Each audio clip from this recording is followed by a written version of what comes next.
3 years into our marriage, I found out I was pregnant.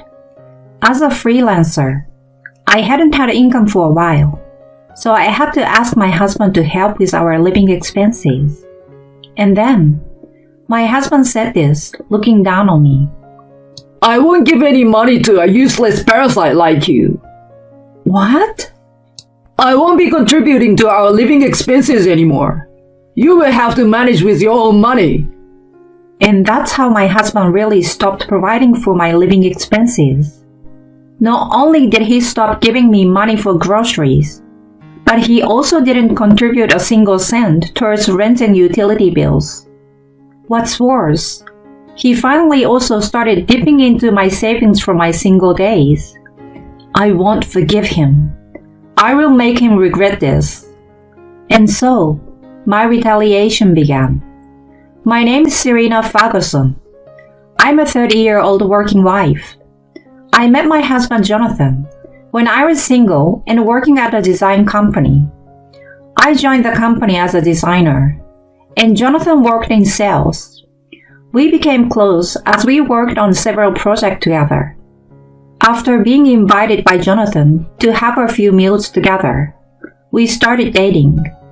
In our second year of dating, Jonathan proposed to me. Serena, will you marry me? I will definitely make you happy. Jonathan, thank you. Of course I will marry you. As I gazed at the ring he had just given me, Jonathan said, There is one thing I'd like to ask. What is it? After we get married, could you quit your job? It would be awkward for us to work at the same company as a married couple, don't you think? I was taken aback. At that time, I was at the high point in my career as a designer, and I was considered a valuable asset at the company. I enjoyed my work and felt fulfilled, so I couldn't accept his request right away. But I want to keep working even after we get married. In that case, why don't you switch to a different company or become a freelancer? Come on, Serena, please. Well, I understand. And that's how I ended up leaving my job at the company. My boss at the time, Michelle, who was a good friend of mine, and others were sorry to see me go. On my last day of work, Serena, it's sad to part ways even though we've been working hard together. I feel the same way. Let's stay in touch and we can go out for a meal sometime. I too left my job with a heavy heart because deep down, I wanted to stay at the company. We then rented an apartment near Jason's office and our married life began. Upon getting married, I decided to become a freelancer working from home. When I informed Jonathan about this, he said the following. Oh, being a freelancer is fine, but remember, we agreed to split the living expenses evenly. We had discussed this before getting married, that we would both work and split the household expenses. However, it was at Jonathan's request that I quit my job and had to start from scratch to find clients. That being said, could you consider giving me a bit more until my job stabilizes? Since I have no income from the company now, and I will need to start looking for work from scratch. Even after I said this, Jonathan only made a displeased face. Huh? Don't be so dependent.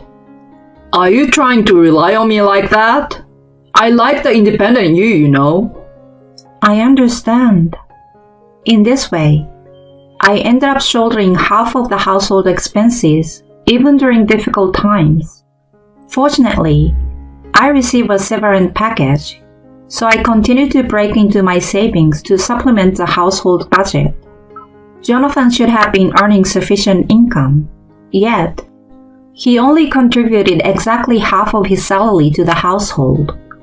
Even though the household expenses are shared, he didn't do any chores. So as a result, I automatically took on all of the household chores. I managed to handle household chores in between my busy work schedule. And so, On a certain day in the 3rd year of our marriage, I found out I was pregnant. It was a surprising and joyful moment, as we had been having trouble conceiving. On the night when the pregnancy was confirmed at the OBGYN clinic, I told Jonathan, "Hey Jonathan, I think I'm having a baby." What? Seriously? I'm so happy. My husband smiled again and expressed his joy. I hadn't felt true happiness in a long time. However, right after that, a problem arose. My morning sickness was quite severe. I felt like I had motion sickness all day long and rushed to the toilet daily. I couldn't do my job properly, so I reluctantly had to stop all of my work. I went days without eating properly, lying on the floor. In the midst of this, Jonathan came home and called out to me as I lay in bed. Hey, Serena, what about today's meal? With the aroma of food wafting around, it's impossible for me, who is suffering, to prepare a meal. "I'm sorry. I haven't been able to make food because I'm not feeling well due to morning sickness." Huh? What are you doing? Preparing your husband's meal is also a wife's duty, right? "I'm sorry. Could you bear with frozen food for today?"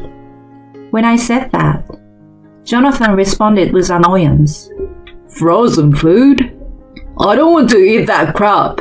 I'm going out to eat. With that, Jonathan left without even asking about my meal.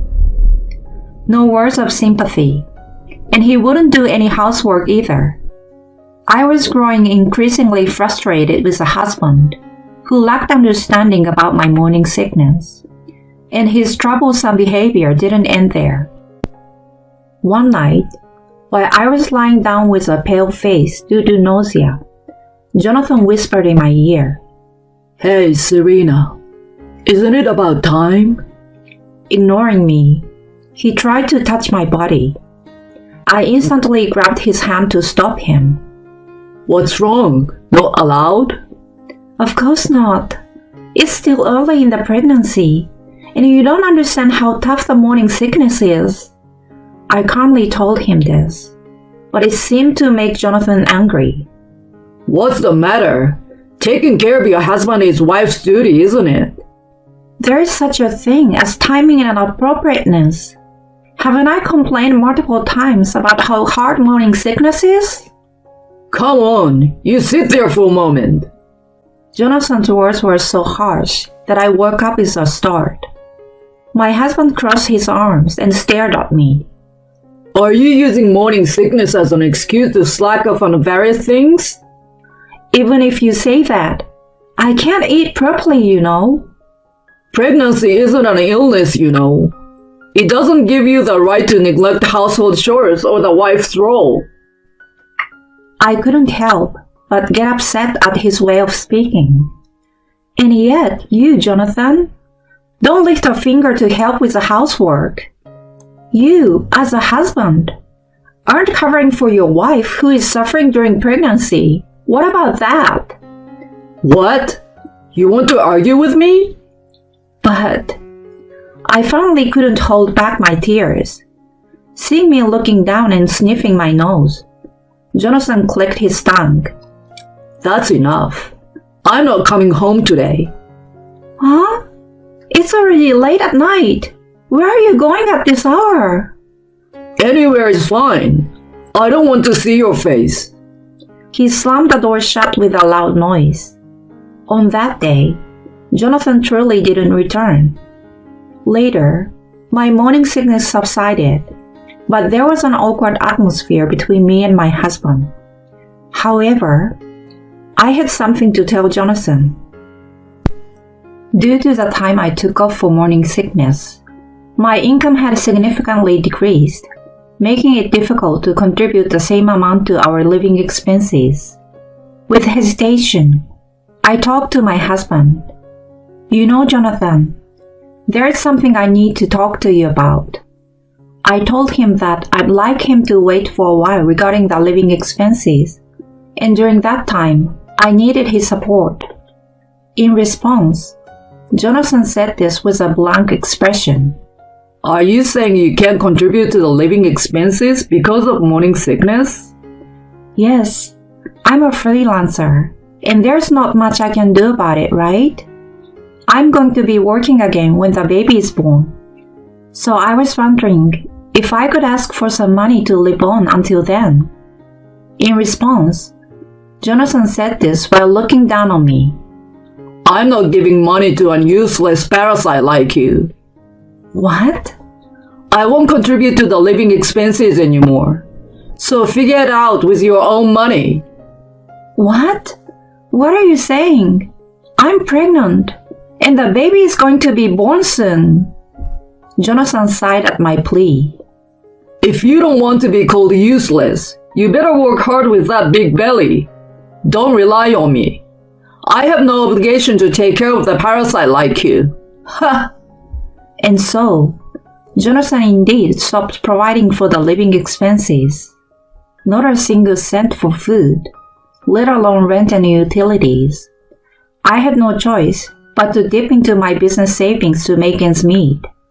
While enduring this difficult life, I worked hard for the sake of our unborn child, even though my pregnancy was progressing.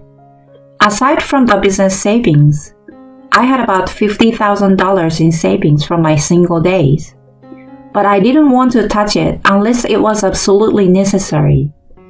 During this time, my husband would still come home and freely enjoy the meals I prepared, despite not contributing to our living expenses. As my belly started to swell, he showed no concern, and he frequently mentioned working overtime and taking on weekend shifts, often leaving the house and completely neglecting all household chores. Although divorce had crossed my mind many times, I thought to myself, maybe Jonathan will change his mind when he sees the kid's face. I also don't want to act selfishly and take the child's father away. I continued to endure this kind of life, and one day, when I was 8 months pregnant, something unexpected happened. I received a sudden phone call from Michelle, a former colleague and friend. Hello, Serena. How have you been? It's been a while, Michelle. Thanks to you, I'm already 8 months pregnant. I'm doing well. Though I was exhausted from my busy work and frugal life, I replied cheerfully. Then, Michelle invites me to have a cup of tea after a long time. I agreed with that, wanting to let off some steam. 2 days later, we met up at the cafe and were happy to see each other again. As we enjoyed some cake, Michelle hesitated and began with a difficult topic. You know, Serena, I don't know if I'm allowed to say this, but... Huh? What, Michelle? How are things going with Jonathan lately? I was at a loss for words, and Michelle showed me something on her phone. It was a photo of Jonathan and an unfamiliar woman appearing close in an empty company meeting room.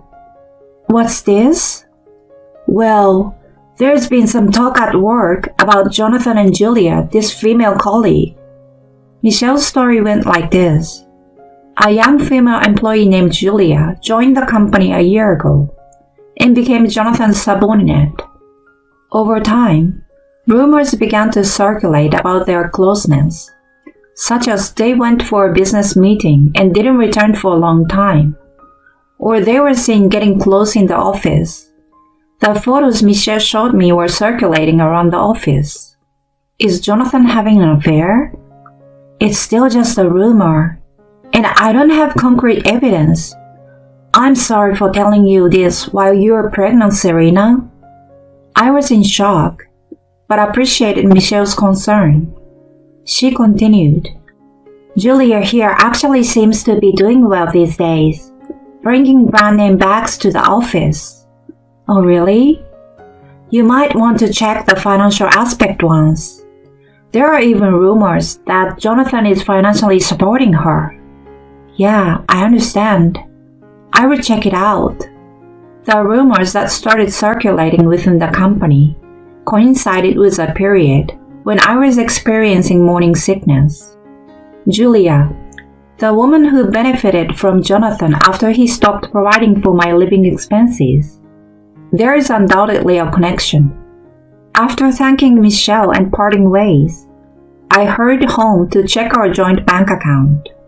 To my shock, the checking account had decreased by about $15,000. Over the past 6 months, there have been several instances where Jonathan withdrew thousands of dollars. Trembling, I put the checkbook away and checked the balance in my bank account from my single days online. What I saw left me in shock. The $50,000 I once had saved had dwindled to $25,000. What's more, there were withdrawals from 2 months ago that I couldn't account for. At that moment, I felt something inside me snap. He not only stopped providing for our living expenses, but also touched my savings for my single days. I won't forgive this. I will make him pay dearly. I vowed revenge against Jonathan at that moment. I then changed the PIN of my account and took steps to prevent further withdrawals. However, I decided not to confront Jonathan directly, but rather to gather evidence. I spent what little money I had left on hiring a private investigator to look into his activities. 2 weeks later, on a certain night, in a shady motel parking lot in the middle of town, I sat quietly in Jonathan's car, which he had parked there. Before long, Jonathan and Julia got into the car. Jonathan, unaware of me in the back seat, attempted to start the engine. And in that moment, I whispered to him like this, "You seems to be having quite a bit of fun, didn't you?" Gah! Jonathan jumped in surprise. Julia, too, froze and looked my way. Serena, why are you here? I knew you two were here together, so I decided to lay in wait. What were you two doing together? In a stern voice, I inquired, and Jonathan's eyes darted around. Well, a junior colleague at work wasn't feeling well, so I was just accompanying her. At Jonathan's feeble explanation, I threw a bunch of photos at him. In those photos were numerous pieces of undeniable evidence of their affair. There was no way to deny any of them. What the hell? You investigated me? Of course. You thought you could deplete people's savings and I wouldn't find out? Now, admit it with your own mouth. Reluctantly, Jonathan began to speak.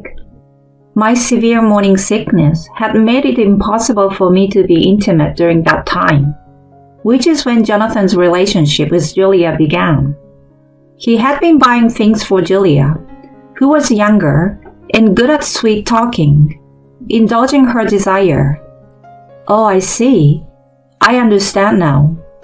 Did this man also buy that designer bag for you, Julia? Julia held the designer bag in her hands with a pale face.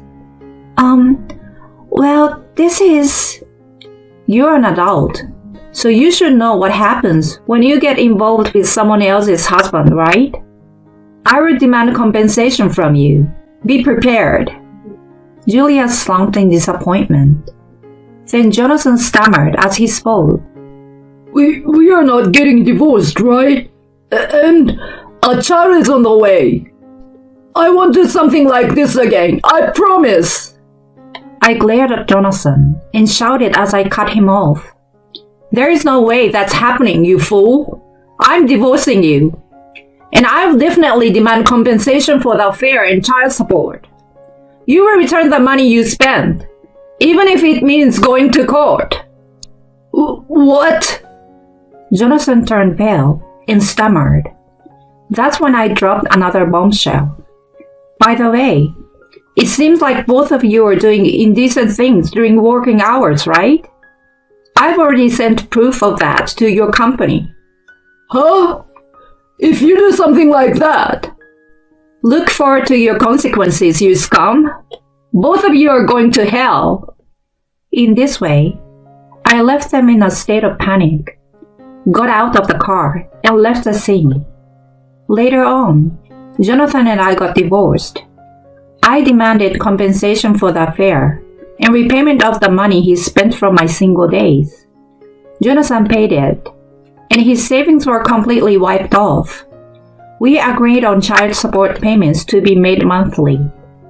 As a result of my report to the company about their affair during working hours, Jonathan and Julia were both fired from their jobs. I also demanded compensation from Julia. Julia had to sell her designer items, but it still wasn't enough, so her parents helped her financially. Her parents were furious and forcefully took her back to their hometown. This marked the complete end of Jonathan and Julia's relationship. Jobless and broke, Jonathan joined a part-time job at a horror-themed park and worked as a costumed performer to find a new job. I hope he reflects on what he has done and lives the rest of his life responsibly. On the other hand, I safely gave birth to a lovely baby girl and returned to my parents' home. My freelance work is going well, and it seems I can manage to raise my daughter on my own. My daughter is growing up, receiving love from both my parents and friends like Michelle. From now on, I would like to live cheerfully and look forward to my daughter's growth. This means caregivers are not needed anymore. Leave because I'm going to live with her. This was what my husband, who had returned home drunk as usual, said. Until now, he had pushed the care of his parents on me and didn't care about the family. Seeing him acting so selfishly, I was left speechless. What's more, I was half forcibly driven out of the house. As I stood there in bewilderment, holding my son's hand, my son tearfully said to me, "Mom, it's going to be okay. I'll take care of that guy." 15 years later, my son smiled at me. Mom, I kept my promise. As a result of my son keeping his promise to me, my ex-husband ended up in a terrible situation. My name is Violet. I'm a 36-year-old office worker. I live with my husband, Dean, and son, Trevor. Dean and I were college classmates, and we became close after attending the same seminar. We continued our relationship after graduating from college and got married a few years later. As a couple, we have been together since our college days, so there's no longer excitement or the feeling of butterflies in stomachs. However, I felt a sense of comfort in being able to maintain a friendship-like relationship indefinitely. I got pregnant shortly after getting married and gave birth to our son, Trevor. Both Dean and I were completely smitten with our son. Furthermore, Dean suggested, "Let's buy a bigger house for our growing family." And so we bought the house. I felt an almost frightening level of happiness, like something out of a movie. I wish this happiness could last forever. However, this happy life would gradually begin to crumble. One day, Dean suddenly said, "I need to take care of my parents, so they will be living with us." I was shocked by the suddenness of this. "Even if you say that suddenly, are your parents okay with it?" That's all I could say. However, Dean simply replied, "I've already made up my mind," and started watching TV. He had always been a bit domineering from the beginning of our relationship. Once he decided something, he wouldn't listen to anyone, so he would proceed with the discussion about living together on his own. I felt that arguing any further would be pointless, so I reluctantly accepted the idea of living together. Fortunately, both of my in-laws were good people and treated Trevor kindly. My mother-in-law even apologized to me, saying, "I'm sorry for the abrupt decision. I even considered a senior care facility, but Dean insisted on taking care of us at our house because it's his childhood home." I still think it was Dean's own decision. But even when we started living with his in-laws, Dean didn't help with caregiving. "Caring for her husband's parents is the wife's job." That was his argument. Things started feeling a bit strange since he unilaterally decided on living with his parents. Despite being somewhat domineering, he had generally been kind, but gradually his words and attitudes towards me became colder. Hey, hasn't my shirt been ironed yet? Make sure you do it by tomorrow. Last night's dinner, the meat was too scarce. You should know my taste better. He started to complain about various small things that he had never mentioned before, one after another. His change in attitude wasn't limited to just me. He became colder towards Trevor, whom he had adored. In the past, when Trevor returned from school, Did something fun happen at school? I used to listen to him, asking questions like that. However, when Trevor tried to speak to him, "Dad, something happened at school today," Dean would respond, Shut up. I'm watching soccer now. Don't bother me. he said coldly. As such things continued, Trevor became completely withdrawn, no longer initiating conversations with Dean. I felt sorry for Trevor and made an effort to listen to my son's stories, no matter how busy I was. However, I also had a job to attend to. Balancing work, house chores, child rearing, and caregiving was quite challenging. Naturally, I couldn't provide care for my in-laws while at work, so there were days when I had to rely on a caregiver during my working hours. On the days when the caregiver didn't come, I rushed home during my work breaks to provide care for my in-laws. Afterward, I managed to handle all the household chores for everyone. Every day I was completely exhausted, and to be honest, I was quite drained. During this time, Dean started going out to drink more frequently, and he began to come home reeking of alcohol and perfume. If you have time to go out drinking so often, can't you help with the household chores? In response, my husband shouted angrily, Shut up. Men have social obligations, you know. "You say it's a social obligation, but you didn't go out this often before, right?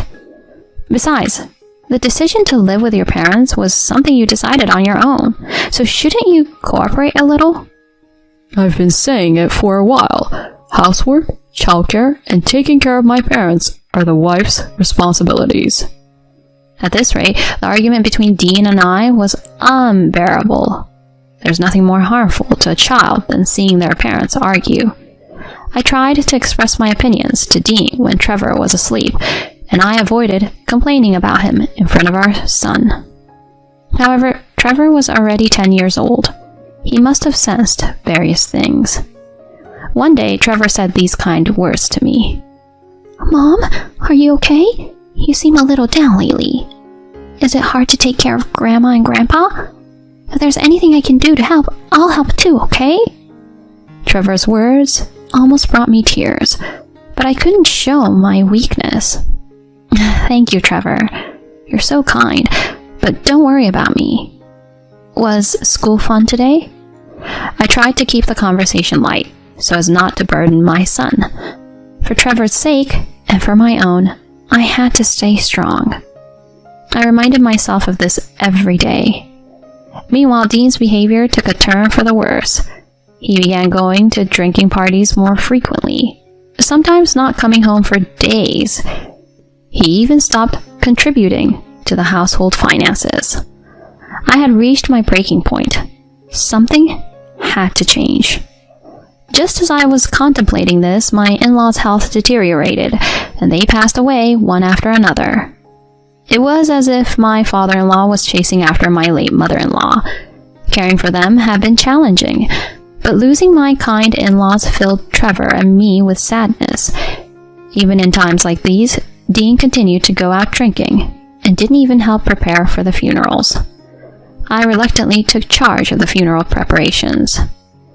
Things finally came to an end, and one day while I was at home resting, the kind-hearted Trevor approached me. Mom, you've worked so hard, he said, patting my shoulder. At that moment, Dean returned home, and he seemed drunk again. I had a bad feeling about this. "Trevor, go to your room." I told him to stay in his room. Dean stood in front of me and abruptly said, Now, we don't need any more caregivers. The only reason I haven't divorced you until now is because I needed someone to care for them. Huh? What do you mean by don't need? Exactly what it sounds like. I'm going to live here with my new girlfriend, and we'll get married soon. You both need to leave. What is this all of a sudden? Do you even know what you're talking about? I was in disbelief. Dean had always been selfish, and I couldn't contain my anger at his words. However, Dean continued without regard for my feelings. I don't love you guys anymore. Besides, my new girlfriend is pregnant. I'm going to build a happy home with my new family. I have no choice, so I'll pay you some alimony. And just like that, I was forcefully kicked out of the house. Trevor, who had heard the commotion, rushed after me. Dean threw my bag and belongings out of the house and said, Goodbye. With a single word, he closed the door. In the end, I had no choice but to leave the house with Trevor. Holding my son's hand, I was at a loss for what to do next. I had a job, but my parents lived far away, and I couldn't rely on them. Above all, I was anxious about whether I could support Trevor on my own. Trevor, tears streaming down his face, said, Mom, I've got your back. I'm going to make that guy pay for what he did to me right now. I hugged Trevor, and we both cried by the roadside. At that time, I couldn't have imagined that Trevor would turn those words into reality. Since leaving home with Trevor, I had been working hard to raise him. I had a full-time job, but being a single mother wasn't easy. I was determined not to burden Trevor with my struggles. Fortunately, Trevor grew up to be a kind and upright young man. Mom, I made curry today. Really? You made it all by yourself? Were you okay? Yeah.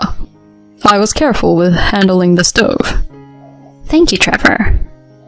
My son helped with household chores to ease my busy schedule. Trevor, I know you're busy with your studies, so you don't have to overexert yourself. I'm okay. I pay attention in class and try to finish my homework during lunch breaks. Thus, Trevor and I spent our days helping one another and cooperating with each other. Time flew by and Trevor successfully entered university, graduated, and started his career. I'm planning to work as an employee for just 1 year to gain experience, and then I'll start my own business. He was enthusiastic about it, and indeed, 1 year later, he fulfilled his words and established his company. It was remarkable that the once small Trevor had become the president of a company. I was proud of myself at the same time and relieved that my work as a mother was over. Even after becoming a company president, my son continued to live with me.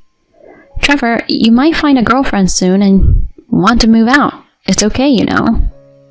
I told him this, but he responded with reassuring words. Not right now. I'm still here by your side, so don't worry.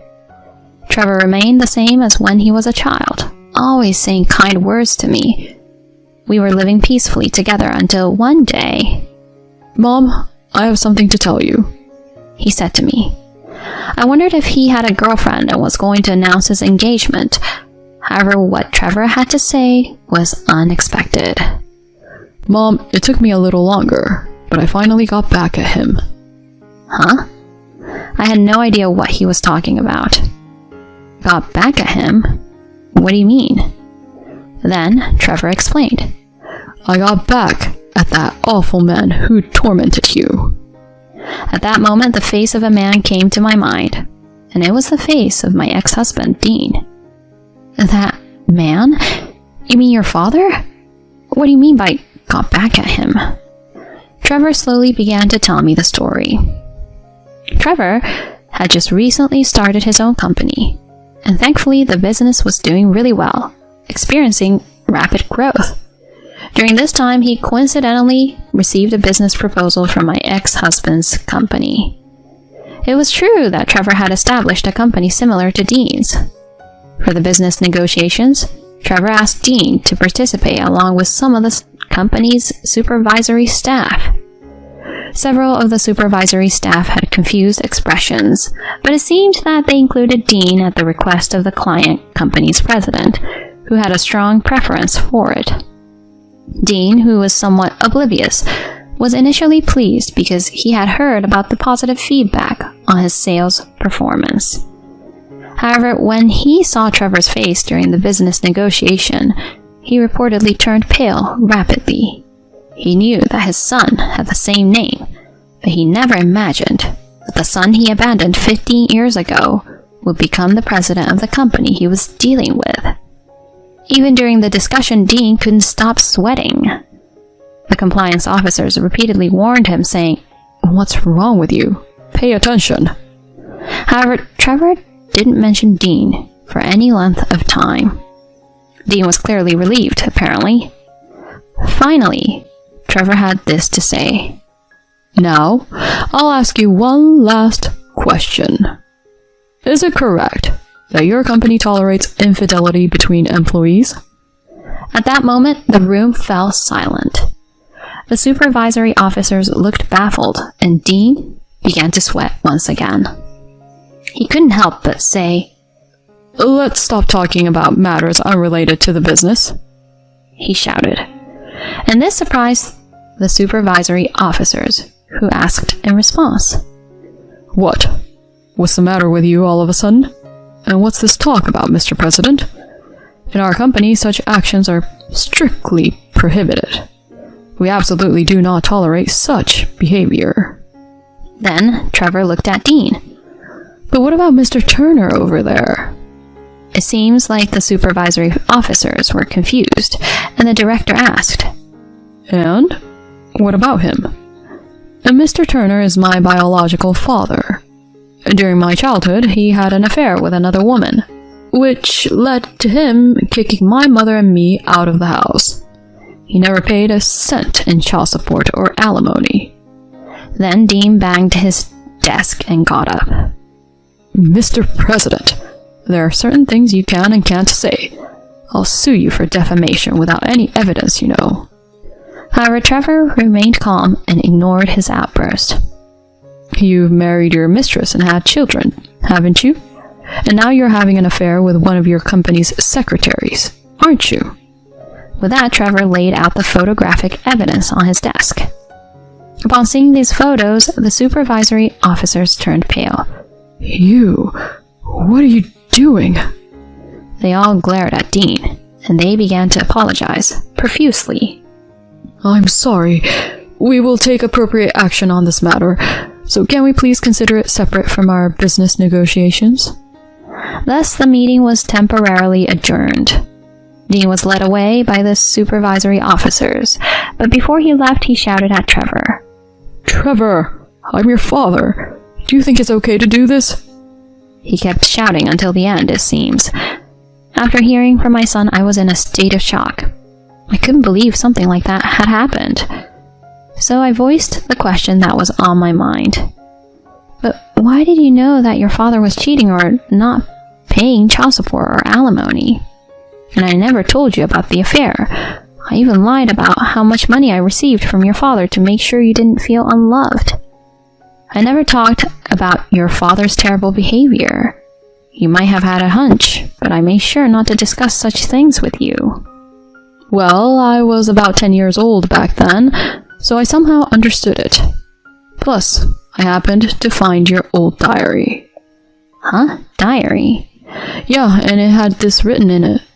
I have proof of the affair, but I don't want to cause Trevor any more grief. I decided to forget about it. In fact, at the time, I had evidence that Dean was having an affair. I could have demanded compensation from the woman he had an affair with. However, I only wanted to think about the future with Trevor.